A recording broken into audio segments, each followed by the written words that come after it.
18 పడిమెట్ల పైకెక్కి గుడికేగు భక్తులకు ఎదురొచ్చే బంగారు స్వామి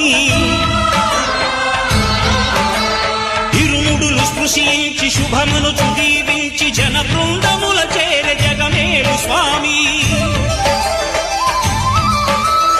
తన భక్తులనరించు తప్పులకు తడబడి ఒక పక్క ఒరిగెన ఓంకారమూర్తి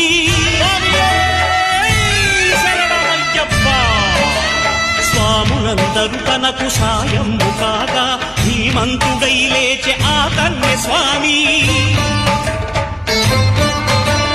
పట్టబంధము వీడి భక్తతతికై